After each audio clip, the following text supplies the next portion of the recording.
My sister's wedding is going to destroy me. Not because the flowers are wilting in the summer heat or because the catering company called an hour ago with a staffing crisis. Not because the DJ is 2 hours late or because my mother has been stress crying in the bridal suite since dawn.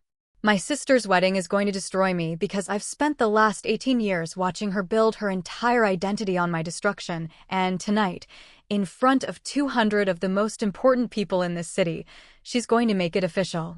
My name is Reina Delacroix, and I am 34 years old, and I've never been strong enough to say no to my sister. The rehearsal dinner is being held at Versailles, the most exclusive restaurant in New Orleans, in a private dining room that costs more per hour than I make in a week as a high school art teacher. Chandeliers hang from the ceiling like frozen fireworks. Fresh orchids are arranged in crystal vases on every table. Everything is white. The tablecloths are white. The flowers are white. The dress code was explicit, white only, to create visual unity in the wedding photos. Everyone is white. Except me. I'm wearing a deep crimson dress, wine dark, like old blood, because that's what Daniela asked for. That's what my sister demanded at breakfast this morning, 3 days before the ceremony, 3 days after I'd already spent $500 on a white gown that was being altered at a local boutique. I want you to pop, Daniela had said, smiling at me across the kitchen table like she was offering me a compliment instead of a knife. For contrast, you're my maid of honor, but I want people to notice you. I want them to see you. The way she emphasized that last word made my stomach turn. See you. As in, finally acknowledge your existence. As in, make you visible so everyone can witness what I've known for 2 decades, that you don't belong here. Now, watching her hold court at the head of the table, her white silk dress catching the light like moonlight on water, I wonder if she realizes that what she's doing is a kind of violence. A very specific, very calculated kind. The kind that happens in slow motion, in public, with smiles and compliments masking the blade underneath. Daniela is telling a story about our childhood. She's telling it to her fiancé, Marcus, who sits beside her with his hand on her waist, looking at her like she hung the moon. She's telling it to her bridesmaids, her real bridesmaids, the ones who actually like her, not the obligation bridesmaid like me, and everyone is laughing. When Reina was in 6th grade, Daniela is saying, her voice sweet as honey, she told everyone she was going to be a professional dancer. Can you imagine? She took one ballet class and thought she was going to be in the New York Ballet. I remember she was so embarrassed when she realized she had literally no talent. I felt so bad for her. Everyone laughs. Marcus squeezes her waist. Her bridesmaids lean into the table, eyes wide with mock sympathy. I know the real story. I was taking ballet classes because I loved them. I was good at them. And Daniela, who couldn't do a single pirouette without falling, told my mother that the teacher had called me aside and suggested I didn't have the right body type for professional dance. She told my mother the teacher said I should focus on being realistic about my abilities. The teacher never said that. Daniela knew the teacher never said that. But she said it anyway, and my mother believed her. My mother always believes Daniela. So I quit ballet.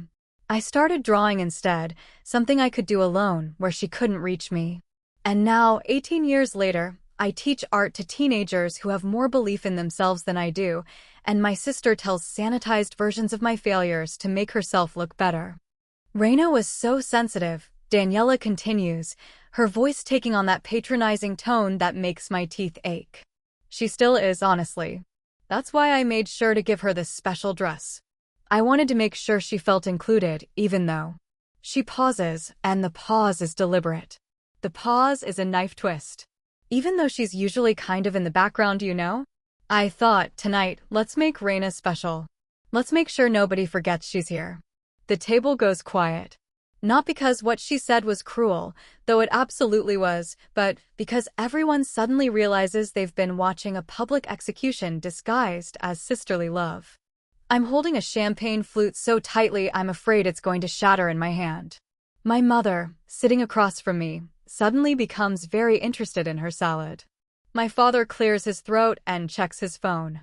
Nobody knows what to say because nobody here has the courage to acknowledge that Daniela just systematically humiliated me in front of 200 people while wearing a smile that could light up a cathedral. Except I'm done pretending. I stand up. The scrape of my chair against the floor sounds like a scream. Everyone turns to look at me. Daniela's smile falters for just a fraction of a second, long enough for me to see fear flash across her face. Long enough for me to know that she knows she's gone too far. "You're right," I say quietly, my voice cutting through the silence like a blade. "I should tell everyone the truth about who you really are." Daniela's face goes pale. "I should tell them about the scholarship you sabotaged. About the boy you told me to pursue just so you could take him from me. About the job interview you showed up to before me, wearing my portfolio like it was your own work." My mother stands up, her voice urgent. "Reina, not here. Not now." But I'm not finished. "And most importantly," I say, looking directly at Marcus, "I think they should know about the woman you've been meeting in the hotel downtown. The one who isn't Daniela." The room doesn't just go quiet. The room holds its breath. Marcus's face drains of all color. His hand falls away from Daniela's waist like he's been burned. Daniela turns to him with a look of confusion that's about to transform into something far more devastating, and I realize in that suspended moment before chaos erupts that I've just detonated something I can never put back together. And I'm not entirely sure I want to. The restaurant's private dining room erupts into chaos, like a building imploding in reverse, everything flying outward simultaneously. Daniela's scream is the first thing. Not a scream of shock, but a scream of rage so primal that several guests actually flinch. She lunges toward Marcus with her hands curled into claws, asking if it's true, if he's been cheating on her, her voice cracking on each word like she's speaking a language that's physically destroying her vocal cords. Marcus stammers something about a misunderstanding, about needing to talk somewhere private, about how everything I said is completely taken out of context. But his hand goes to his collar, and that gesture, that unconscious, defensive gesture, tells the entire room that everything I said is absolutely true. My mother rushes toward me, her face contorted with something that's part rage and part terror. She grabs my arm hard enough that I can feel her fingernails digging through the fabric of my crimson dress, drawing blood that I won't discover until later. "What have you done?" she hisses, her voice low enough that only I can hear, but sharp enough to cut. "Do you understand what you've destroyed?" I wrench my arm away. I don't answer her. I can't, because if I open my mouth right now, I'm afraid what comes out won't be words, but something primal and untamed that I've been swallowing for 18 years. I push through the crowd toward the exit. Behind me, I can hear Marcus's voice rising, denying, deflecting, making excuses that sound like tissue paper being torn in slow motion. I can hear Daniela sobbing so hard she can barely breathe. I can hear my father's voice, lower and more controlled than my mother's, asking someone to call security because this has become a public scene. I make it through the restaurant's main dining room, past confused waiters and curious diners who've sensed something catastrophic happening in the private space behind those heavy oak doors. The restaurant's lobby is marble and minimalist and suddenly feels like the inside of a tomb. I push through the glass doors into the New Orleans humidity, and it hits me like a physical assault, the heat, the thickness of the air, the weight of what I've just done settling on my shoulders like a physical thing. The parking garage is underneath the restaurant. I take the elevator down with shaking hands, pressing the button 3 times like it will make the descent faster.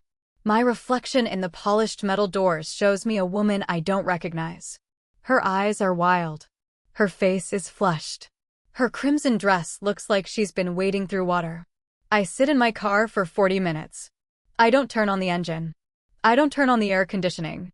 I just sit there in the darkness of the parking garage, listening to the echo of my own breathing, watching the occasional car pass by overhead on the street level, trying to understand what possessed me to destroy everything in one moment of righteous anger.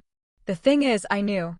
Before tonight, before the rehearsal dinner, before I stood up and announced Daniela's fiancé's infidelity to 200 people I knew. I knew because I'd followed Marcus to the Crescent Hotel downtown 3 weeks ago. Not because I planned to.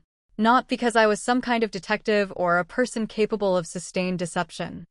I followed him because I had a strange feeling, the kind of feeling you get when you're around someone and you can sense they're lying, and I wanted to know why. I wanted to know what lie was so important that Marcus felt compelled to tell it. He went to the hotel bar. He met a woman there, brunette, younger than Daniela, the kind of beautiful that makes you feel invisible by proximity. They sat in a corner booth, and his hand was on her thigh. His face, when he looked at her, was soft in a way I'd never seen it with my sister. I watched for 7 minutes. Then I left, and I didn't tell anyone what I saw. For 3 weeks, I carried that knowledge around inside me like a stone in my chest. I wanted to tell Daniela.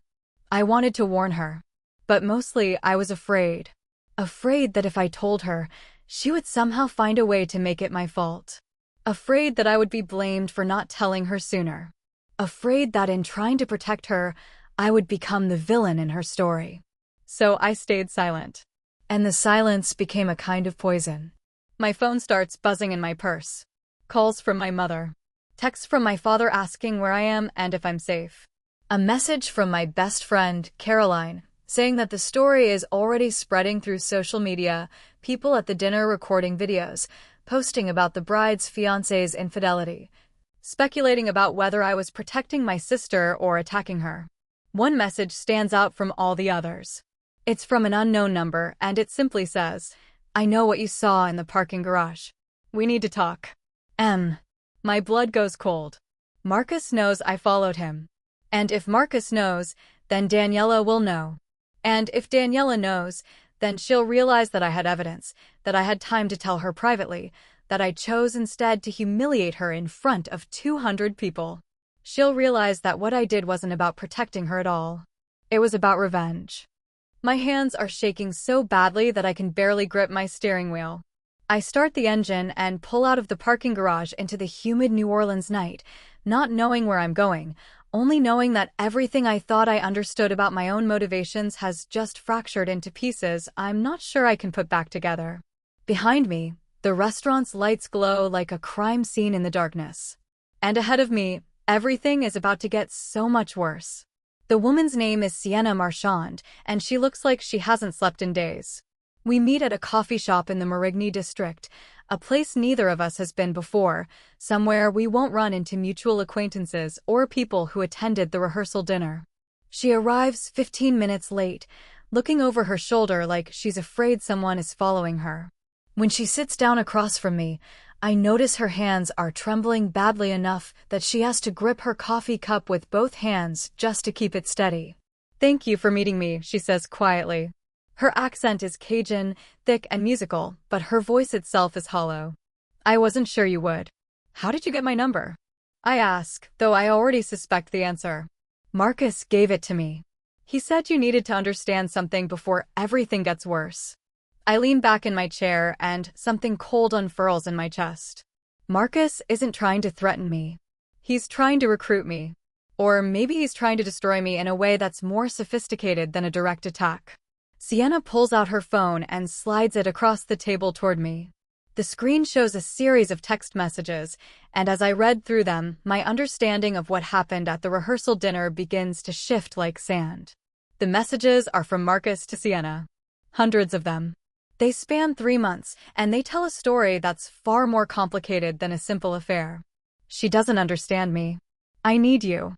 You're the only one who sees who I really am. I'm going to leave Daniela after the wedding. We just need to be patient a little longer. Don't message me during the day." She checks my phone. "You're the only real thing in my life. Everything else is a performance." I keep reading, and with each message, I feel something shifting inside me. This isn't a love story. This is a predatory pattern. Marcus is isolating Sienna, making promises he has no intention of keeping, manipulating her emotions like a puppeteer pulling strings. "He told me he was unhappy in his relationship," Sienna says, her voice barely above a whisper. "He told me that Daniela was more interested in the wedding than in him. He said they had an understanding about seeing other people. I believed him because I wanted to believe him. I wanted to believe I was special to someone." She looks up at me, and her eyes are red-rimmed and hollow. "I tried to end things twice," she continues. When I started feeling guilty about Daniela, when I realized I was helping him betray her. But every time I tried to leave, he would show up at my apartment and tell me he was miserable without me. He would make promises about our future.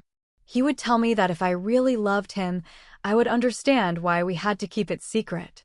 I'm staring at the messages, and a terrible realization is dawning on me. I didn't just expose Marcus's infidelity at the rehearsal dinner. I exposed a victim. I exposed someone who was being manipulated by someone with money, charm, and the kind of confidence that comes from never having faced real consequences. Why are you telling me this? I ask. Because I saw what you did at the rehearsal dinner, Sienna says. I saw you expose Marcus in front of 200 people. And I realized you're the only person in his life who might actually be strong enough to stand against him. She pulls her phone back and swipes to another set of messages. These are between Sienna and Daniela. Sienna tried reaching out to Marcus's fiancé multiple times. She tried to warn her. But Marcus intercepted the messages. He told Daniela that Sienna was unstable and obsessed with him, that she was trying to sabotage the wedding, that she was making up lies out of jealousy. Daniela blocked Sienna's number and refused to listen to anything she tried to say. He made me the villain, Sienna says quietly. He told everyone I was delusional, that I was trying to trap him, that I was the kind of woman who sleeps with engaged men and then cries about it. And everyone believed him. His friends, his family, the people at his office. Nobody believed me because he's charming and successful and I'm a gallery assistant who made a terrible mistake. I feel something twisting in my gut. The satisfaction I felt when I exposed Marcus at the rehearsal dinner is curdling into something darker, something that feels suspiciously like guilt. I didn't know, I say slowly. When I told everyone what you and Marcus were doing, I didn't know you were also a victim. I know you didn't, Sienna replies. But that doesn't change the fact that I was humiliated in front of 200 people. That I'm now the woman who slept with someone else's fiancé. That the entire city is talking about me like I'm a homewrecker when the truth is I was manipulated by someone far more experienced at deception than I am. She stands up to leave, and something in her posture, the defeated slump of her shoulders, the way she doesn't quite make eye contact, tells me that she's already accepted that nobody's going to believe her version of events. There's something else you should know, Sienna says as she gathers her things. Marcus has been doing this for years. There was another woman before me. Then another one. He targets women who are vulnerable, who need validation, who won't fight back. I've been trying to find the others, but most of them are too afraid to come forward. Why are you telling me this? I ask again. Sienna looks directly at me for the first time since she sat down, and her eyes are filled with something that looks like desperate hope. Because I need someone powerful enough to stop him. Someone who isn't afraid of being the villain in his story. And whether you meant to or not, that's what you became the moment you grabbed that microphone. She leaves before I can respond, before I can explain that I'm not powerful, I'm just angry. Before I can tell her that I'm a high school art teacher who's spent the last 18 years invisible, who finally had one moment of visibility and used it to hurt people. I sit alone in the coffee shop for a long time after Sienna leaves, staring at the messages on the phone she left behind. She forwarded them to my number before she walked out. The more I read, the clearer it becomes. I didn't expose a cheat at the rehearsal dinner. I exposed a predator. And I exposed his victim. And I did it in the most public, most cruel way possible, without understanding anything about the complexity of what was actually happening. My phone buzzes with a news alert. The story is already spreading beyond social media. A local reporter has picked it up. She's asking questions about Marcus's past. She's contacting his colleagues. She's reached out to Sienna for an interview. Everything is about to get so much worse. And this time, there's no going back. My phone hasn't stopped ringing for 72 hours. I've turned it off twice, deleted social media apps, blocked 3 news outlets, but the messages keep coming. Text after text. Email after email. Voicemails that stack up faster than I can listen to them. Some are from family members calling me a traitor. Some are from strangers thanking me for exposing Marcus. Some are from lawyers representing various parties, each one with a different version of what I've allegedly done wrong. I've stopped leaving my apartment. My best friend Caroline found me on Wednesday afternoon, sitting on my kitchen floor in yesterday's clothes, staring at nothing. She didn't ask questions. She just sat down beside me and didn't say anything for an hour. When she finally spoke, her voice was careful. The reporter did a full investigation, she said quietly. It ran this morning. They found 3 other women. 3, Reina. Not counting Sienna. I couldn't process the number. 3. That meant Marcus had been doing this for years. That meant the pattern was deliberate, calculated, systematic. They're calling it predatory behavior, Caroline continued. They're saying Marcus targeted women who were vulnerable. That he promised them things he had no intention of delivering. That he isolated them from their support systems and then blamed them for being too clingy or too jealous or too obsessed. The article had quotes from 2 of the other women. The reporter had convinced them to go on record. One had left her job. Another had moved to another city to escape the social fallout. Both described feeling like they were going insane while Marcus told everyone around them that they were unstable and obsessed. The hospital is suspending him pending investigation, Caroline said. His firm is calling for his resignation.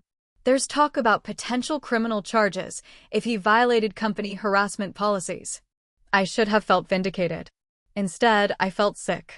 Because somewhere in all of this, the narrative had shifted. I was no longer the woman who humiliated her sister's fiancé at a rehearsal dinner. I was now the woman who started a domino effect that was destroying a man's entire life, a man who, yes, was terrible, but whose terribleness I hadn't fully understood when I grabbed that microphone. My phone rang again. This time it was my father. Your mother won't leave her bedroom, he said without preamble. She won't eat. Won't talk to anyone. She keeps saying that this is your fault, that if you'd just handled this privately, if you'd just warned Daniela instead of making a spectacle, none of this would have happened. Dad, I started, but he cut me off. I'm not finished, he said, his voice tight.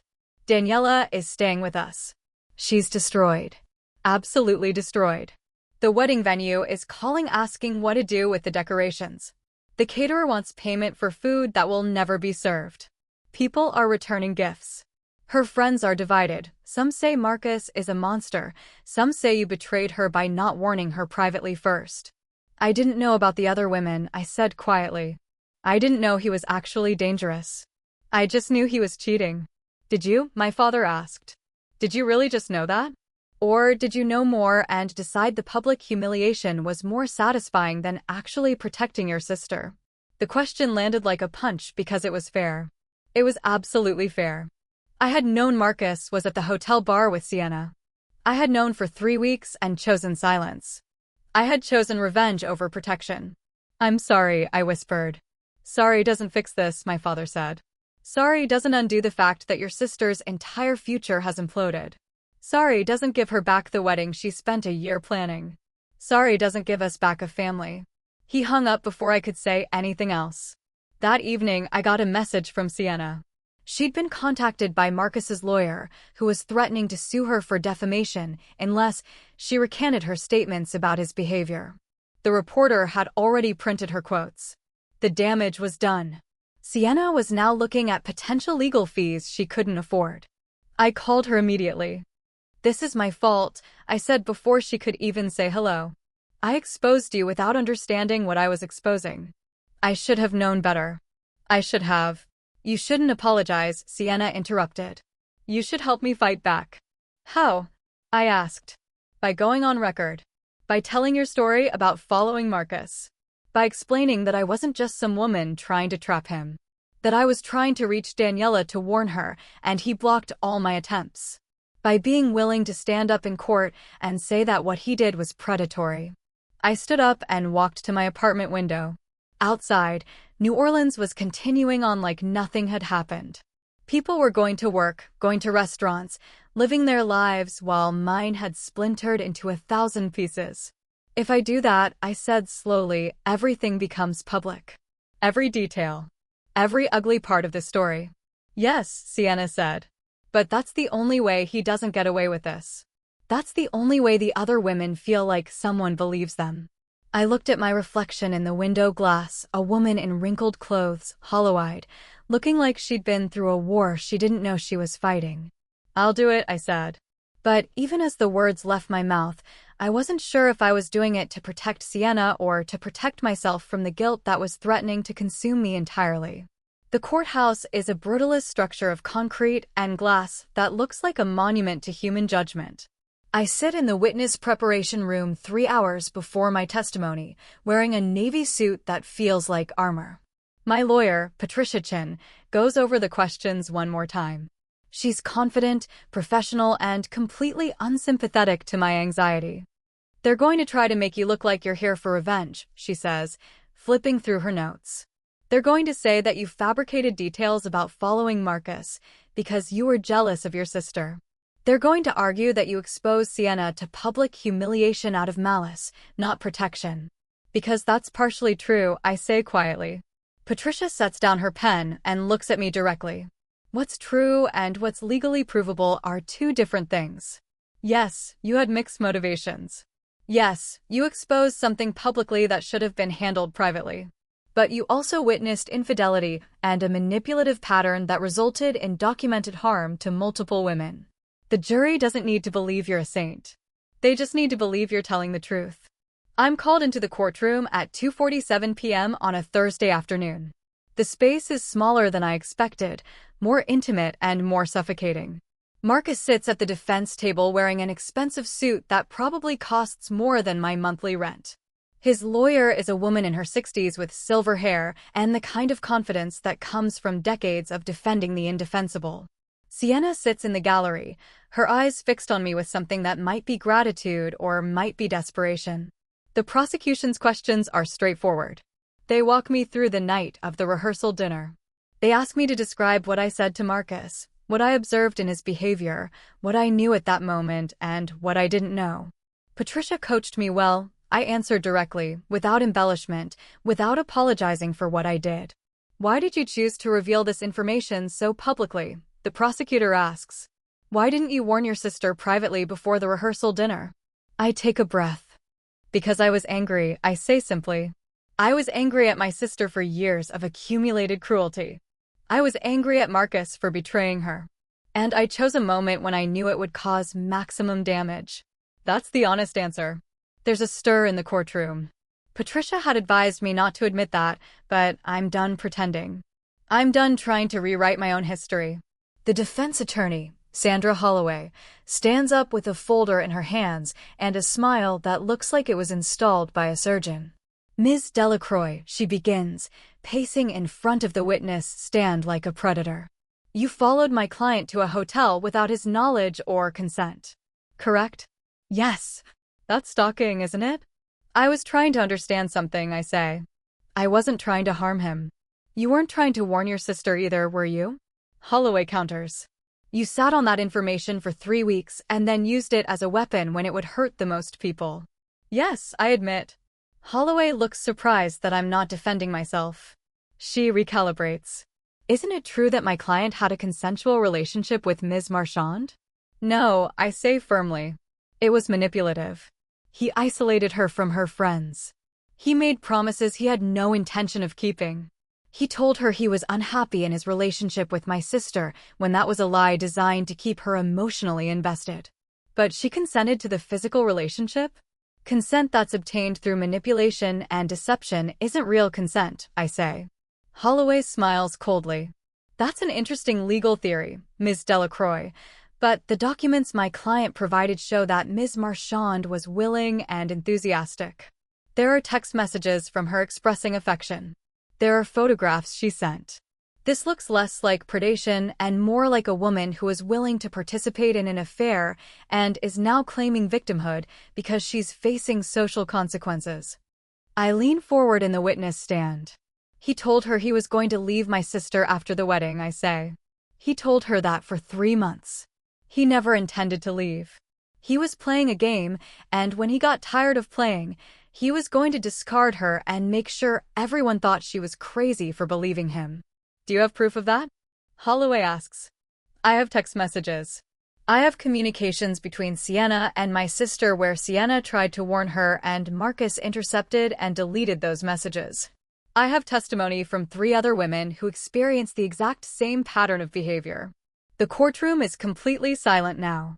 Holloway realizes she's made a mistake by pushing too hard. She backs off, asks a few more questions designed to plant doubt about my credibility, then sits down. I'm released from the stand at 4:15 p.m. Walking out of the courtroom, I pass Sienna in the gallery. Our eyes meet for a fraction of a second, and I see relief there. Not gratitude, just relief that someone finally said out loud what she'd been experiencing. Patricia meets me in the hallway outside the courtroom. "You did well," she says. Holloway overplayed her hand. The jury saw the manipulation tactics. Will it matter? I ask. Will he actually face consequences? That depends on the jury, Patricia says. But you did your part. You told the truth. But that night, sitting alone in my apartment, I think about what my father said. I think about Daniela, who's been collateral damage in all of this. I think about the fact that I destroyed my sister's wedding and my family's stability in order to take down a man who probably deserved to be taken down, but whose destruction I enjoyed a little too much. My phone buzzes with a text from my mother. It's the first contact she's made with me in 2 weeks. "Your father and I are going to family therapy," it reads. "Daniela is too. We think you should come." I stare at the message for a long time. Because somewhere between revenge and justice, between protecting victims and humiliating my sister, I've created a wound so deep that no amount of truth-telling is going to fully heal it. And I have to learn to live with that. The line between justice and revenge, I was learning, was far thinner than I'd ever imagined. The jury deliberates for 9 days. 9 days of refreshed news alerts, speculation from legal analysts, social media theories about what the jurors might be deciding. 9 days of Marcus's defense team filing motions and Patricia filing countermotions. 9 days of my phone ringing with interview requests from outlets I've never heard of, all wanting me to comment on a verdict that hasn't happened yet. I don't answer any of them. Instead, I spend the days preparing for therapy sessions. My family has agreed to start seeing Dr. Marcus Weinstein, ironically, nothing to do with Marcus the defendant, together. My mother hasn't spoken to me directly in weeks, but she agreed to come. My father has been sending me careful texts asking how I'm doing. Daniela has not reached out at all. On the morning of the 10th day, Patricia calls. "They have a verdict," she says. "You should come to the courthouse." I sit in the gallery as the jury files back in. I can't read their faces, they're trained neutral, a wall of anonymity. The judge takes her seat. The tension in the room becomes a physical thing, pressing down on everyone's chest. On the charge of sexual harassment in the workplace, how do you find the defendant? Guilty. On the charge of emotional manipulation and coercion. Guilty. On the charge of breach of fiduciary duty. Guilty. By the 5th guilty verdict, people in the gallery are crying. Some are the women Marcus victimized. Some are their families. Sienna is sitting 3 rows ahead of me, her hands clasped so tightly her knuckles are white. The judge sets a sentencing date. Marcus will face anywhere from 2 to 7 years in prison, depending on the judge's discretion. His law license will be suspended pending review. He's already been fired from his job. His reputation is nuclear ash. After the verdict is read, Patricia puts her hand on my shoulder. "You did this," she says quietly. "You started all of this." I'm not sure if it's meant to be congratulatory or accusatory.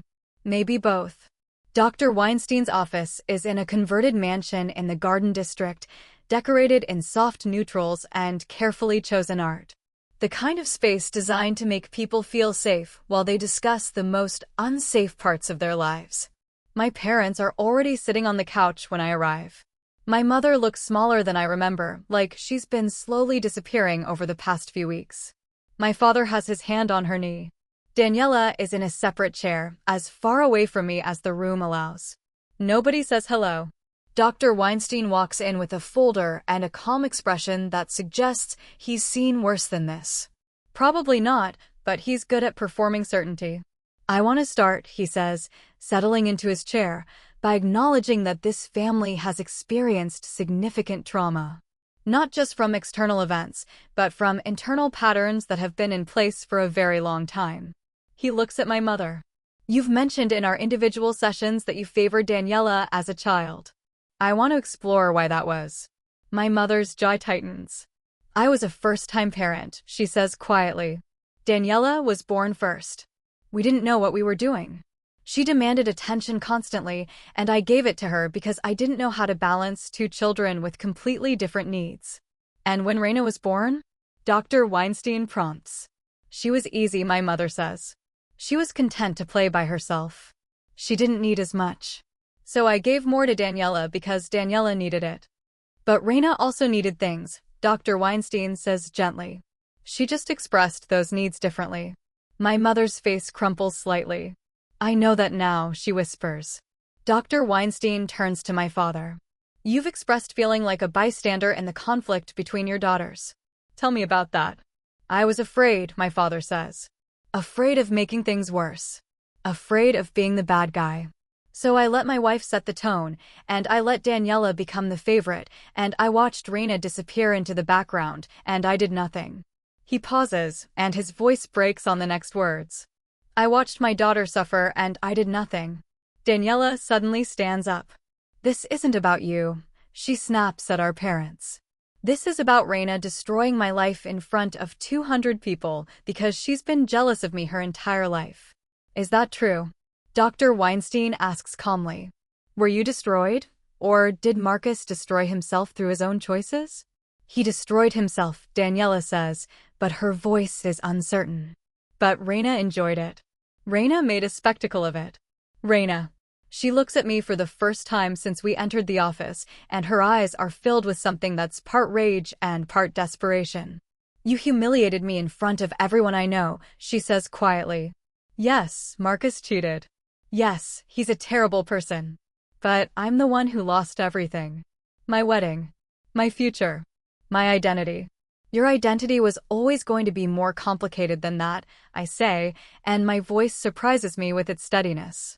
You built yourself on being the golden child, the perfect daughter, the one everyone loved. But that was never real, Daniela. That was a performance, and Mom and Dad enabling it. So because our parents made mistakes, you had the right to destroy me? Daniela asks. No, I say, and I feel something releasing inside my chest. I didn't have the right. But I did it anyway. Because I was angry. Because I was tired of being invisible. Because when I finally had a moment of power, I used it like a weapon instead of like a tool for actual protection. The room is silent. I'm sorry, I continue, looking directly at Daniela. I'm sorry for how I did it. I'm sorry for humiliating you publicly. I'm sorry for using information I had about Marcus to hurt you instead of to warn you. All of that is true. But I'm not sorry that Marcus was exposed. I'm not sorry that he faces consequences. I'm not sorry that other women felt believed because I was willing to stand up. Daniela's face crumples, and she starts crying the kind of deep, body-shaking sobs that come from a place of genuine devastation. I don't know who I am without the perfect daughter act, she says between sobs. I don't know what to do now that everyone knows the truth about me. My mother gets up and goes to her, holding her while she cries. My father comes and stands beside me. Thank you for being brave enough to tell the truth, he says quietly. I know it cost you. It cost everyone, I reply. That's the thing nobody tells you about standing up. It's not just about protecting the victim. It's about destroying the entire system that enabled the predator. Over the next 3 sessions, we begin the slow, painful work of reconstruction. We talk about resentment and expectations. We talk about how Daniela developed anxiety as a child and our parents responded by letting her control everything, which reinforced her anxiety. We talk about how I responded to being overlooked by becoming invisible, which made me easier to overlook, which deepened my invisibility. By the 4th session, something shifts. Dr. Weinstein asks us each to say one thing we're grateful for in the family. My mother says she's grateful that I was brave enough to break the pattern, even though it was painful. My father says he's grateful that his daughters are both learning to advocate for themselves. Daniela takes a long time before she speaks. When she finally does, her voice is small. I'm grateful that Reina loves me enough to tell me the truth, even when the truth is devastating. She looks at me. I'm sorry for the hair cutting. I'm sorry for the rumors. I'm sorry for making you feel invisible for 18 years. I'm not sure what to say, so I just nod. Forgiveness isn't something that happens in a single moment. It's something that builds slowly, carefully, like reconstructing a building after an earthquake. I'm grateful, I say slowly, that this family is finally willing to be honest about how broken we've been. And I'm grateful that we're trying to fix it. Walking out of Dr. Weinstein's office that afternoon, my father puts his arm around me. The trial verdict came in while we were in session, he says. Marcus received 5 years. The judge cited the severity of the pattern, the multiple victims, the calculated nature of his deception. I nod, but I don't feel the satisfaction I thought I would feel. Do you regret what you did? My father asks. I think about that question for a long time. I regret the cruelty, I say finally. I regret using truth as a weapon instead of as information. I regret the collateral damage. But I don't regret that Marcus faced consequences. I don't regret that Sienna and the other women felt validated. I regret the journey, but not the destination. My father squeezes my shoulder. That's the most honest thing I've heard you say. 6 months later, Daniela gets a job as a grief counselor. She tells me it's because she understands what it feels like to lose everything and have to rebuild yourself from scratch. She's gentle with people in a way she never was with me, and I wonder if that's penance or just finally understanding what compassion looks like. Sienna starts a support group for people who've been manipulated by narcissistic partners. She sends me an invitation to speak at the first meeting. I go and I tell my story, not as a hero, but as someone who stumbled into justice while seeking revenge and who's learning to live with the consequences of both. My mother starts volunteering with an organization that supports young girls' self-esteem. She tells me it's the least she can do to make amends for prioritizing one daughter over the other. My father and I have dinner once a month, and we talk about things that actually matter, not the surface stuff, but the deep stuff. The ways he failed me, the ways I'm learning to forgive him, the ways we're both learning to be honest. And me? I'm still teaching art to high school students. I'm still living in my apartment in the Marigny district. But I'm visible now, not just to myself, but to other people. I'm not the invisible sister anymore. I'm the woman who stood up and told the truth, even when the truth was complicated and messy and cost more than she expected to pay. The rehearsal dinner feels like it happened in another lifetime now. The woman in the crimson dress feels like a stranger, someone I knew once, someone angry and hurt and desperate to finally matter. But she mattered. Not because she was perfect. Not because her motivations were pure. But because she was brave enough to break the silence, even though the breaking hurt everyone involved, including herself. And sometimes I've learned that's the best anyone can do. Sometimes justice and revenge dance together so closely you can't tell them apart. Sometimes the truth destroys what it touches before it can rebuild anything new. Sometimes standing up means falling down first. But you stand up anyway. Because the alternative is staying silent, and I'm finally done with silence. I'm finally done being invisible. And even though it cost me more than I ever imagined it would cost, even though my family still bears the scars of that rehearsal dinner, even though nothing is simple or easy or resolved, I would do it again. That realization doesn't make me heroic. It just makes me human.